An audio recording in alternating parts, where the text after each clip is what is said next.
तीसरे बूढ़े ने कहना शुरू किया, हे दैत्य सम्राट, यह खच्चर मेरी पत्नी है। मैं व्यापारी था। एक बार मैं व्यापार के लिए प्रदेश गया। जब मैं 1 वर्ष बाद घर लौटकर आया तो मैंने देखा कि मेरी पत्नी एक नौजवान के साथ बैठी हास विलास और प्रेमालाप कर रही है। यह देखकर मुझे अत्यंत आश्चर्य और क्रोध हुआ और मैंने चाहा कि उन दोनों को दंड दूं। तभी मेरी पत्नी एक पात्र में जल ले आई और उस पर एक मंत्र फूंककर उसने मुझ पर अभिमंत्रित जल छिड़क दिया, जिससे मैं कुत्ता बन गया। पत्नी ने मुझे घर से भगा दिया और फिर अपने हास विलास में लग गई। मैं इधर उधर घूमता रहा, फिर भूख से व्याकुल होकर एक कसाई की दुकान पर पहुंचा और उसकी फेंकी हुई हड्डियां उठाकर खाने लगा। कुछ दिन तक मैं ऐसा ही करता रहा। फिर एक दिन कसाई के साथ उसके घर जा पहुंचा। कसाई की पुत्री मुझे देखकर अंदर चली गई और बहुत देर तक बाहर नहीं निकली। कसाई ने कहा, तू अंदर क्या कर रही है, बाहर क्यों नहीं आती? लड़की बोली, मैं अपरिचित पुरुष के सामने कैसे आऊं? कसाई ने इधर उधर देखकर कहा कि यहां तो कोई अपरिचित पुरुष नहीं दिखाई देता। तू किस पुरुष की बात कर रही है? लड़की ने कहा, यह कुत्ता जो तुम्हारे साथ घर में आया है, तुम्हें इसकी कहानी मालूम नहीं है। यह आदमी है। इसकी पत्नी जादू करने में पारंगत है। उसी ने मंत्र शक्ति से इसे कुत्ता बना दिया है। अगर तुम्हें इस बात पर विश्वास न हो, मैं तुरंत ही इसे मनुष्य बनाकर दिखा सकती हूँ। कसाई बोला, भगवान के लिए तू इसे मनुष्य बना दे ताकि यह लोक परलोक दोनों का धर्म संचित करे। यह सुनकर वह लड़की एक पात्र में जल लेकर अंदर से आई और जल को अभिमंत्रित करके मुझ पर छिड़का और बोली, तू इस देह को छोड़ दे और अपने पूर्व रूप में आ जा। उसके इतना कहते ही मैं दोबारा मनुष्य के रूप में आ गया और लड़की फिर पर्दे के अंदर चली गई। मैंने उसके उपकार से अभिभूत होकर कहा, हे भाग्यवती, तूने मेरा जो उपकार किया है उससे तुझे लोक परलोक का सतत सुख प्राप्त हो। अब मैं चाहता हूं कि मेरी पत्नी को भी कुछ ऐसा ही दंड मिले। यह सुनकर लड़की ने अपने पिता को अंदर बुलाया और उसके हाथ थोड़ा अभिमंत्रित जल बाहर भिजवाकर बोली, तू इस जल को अपनी पत्नी पर छिड़क देना। फिर तू उसे जो भी दे देना चाहे उस पशु का नाम लेकर स्त्री से कहना कि तू यह हो जा। वह उसी पशु की देह धारण कर लेगी। मैं उस जल को अपने घर ले गया। उस समय मेरी पत्नी सो रही थी। इससे मुझे काम करने का अच्छा मौका मिल गया। मैंने अभिमंत्रित जल के कई छींटे उसके मुंह पर मारे और कहा, तू स्त्री की देह छोड़कर खच्चर बन जा। वह खच्चर बन गई और तब से मैं इसी रूप में अपने साथ लिए घूमता हूँ। अमरलता ने कहा, महाराज, जब तीसरा वृद्ध अपनी कहानी कह चुका तो दैत्य को बड़ा आश्चर्य हुआ। उसने खच्चर से पूछा कि क्या यह बात सच है जो यह बूढ़ा कहता है। खच्चर ने सिर हिलाकर संकेत दिया कि बात सच्ची है।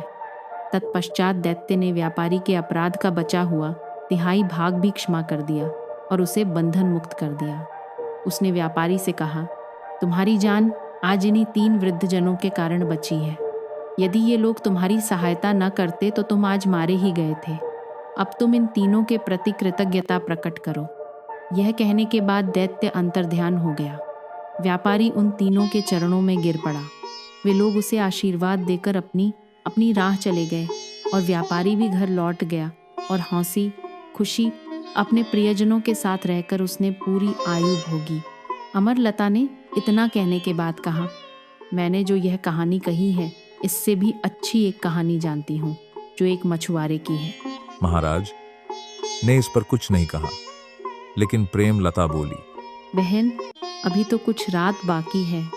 तुम मछुआरे की कहानी भी शुरू कर दो। मुझे आशा है कि महाराज उस कहानी को सुनकर भी प्रसन्न होंगे। हर्षवर्धन सिंह ने वह कहानी सुनने की स्वीकृति भी दे दी। अमरलता ने कहा कि हे स्वामी, एक वृद्ध और धार्मिक प्रवृत्ति का मछुआरा मेहनत करके अपने स्त्री बच्चों का पेट पालता था।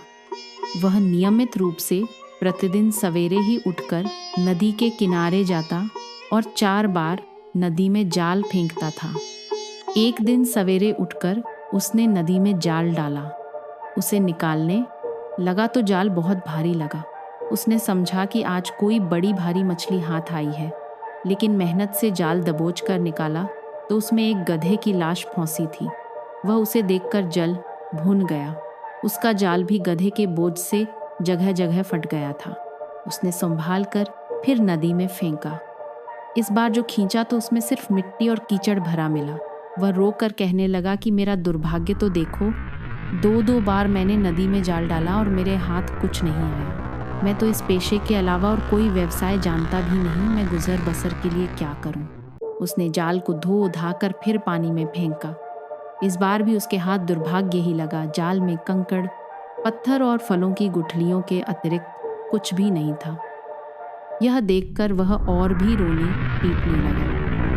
इतने में सवेरे का उजाला भी फैल गया। उसने भगवान का ध्यान धरा और विनय की, हे सर्वशक्तिमान दीनदयाल प्रभु, तुम जानते हो कि मैं हर रोज सिर्फ 4 बार नदी में जाल फेंकता हूँ। आज 3 बार फेंक चुका हूँ और कुछ हाथ नहीं आया और मेरी सारी मेहनत बेकार गई। अब एक बार जाल फेंकना रह गया है। अब तू कृपा कर और नदी से मुझे कुछ दिलवा दे और मुझ पर दया कर। यह कहकर उसने चौथी बार जाल फेंका और खींचा तो भारी लगा। उसने सोचा इस बार तो जरूर मछलियां फंसी होंगी।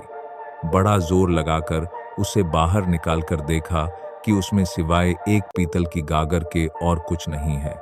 गागर के भार से वह समझा कि उसमें कुछ बहुमूल्य वस्तुएं होंगी, क्योंकि उसका मुंह शीशे के ढक्कन से अच्छी तरह बंद था।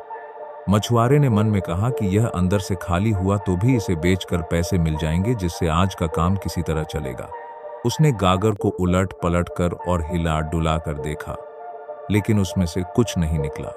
फिर वह कहीं से एक चाकू लाया और बहुत देर तक मेहनत करके उसका मुंह खोला। अब वह झांक कर गागर के अंदर देखने लगा, लेकिन उसे कुछ नहीं दिखाई दिया। उसी समय उसने देखा कि गागर से धुआं निकल रहा है। वह आश्चर्य से देखने लगा कि क्या होता है। गागर में से बहुत सा धुआं निकलकर नदी के ऊपर आकाश में फैल गया। कुछ ही देर में वह धुआं सिमट कर एक जगह आ गया और उसने एक भी भीषण दैत्य का आकार ले लिया।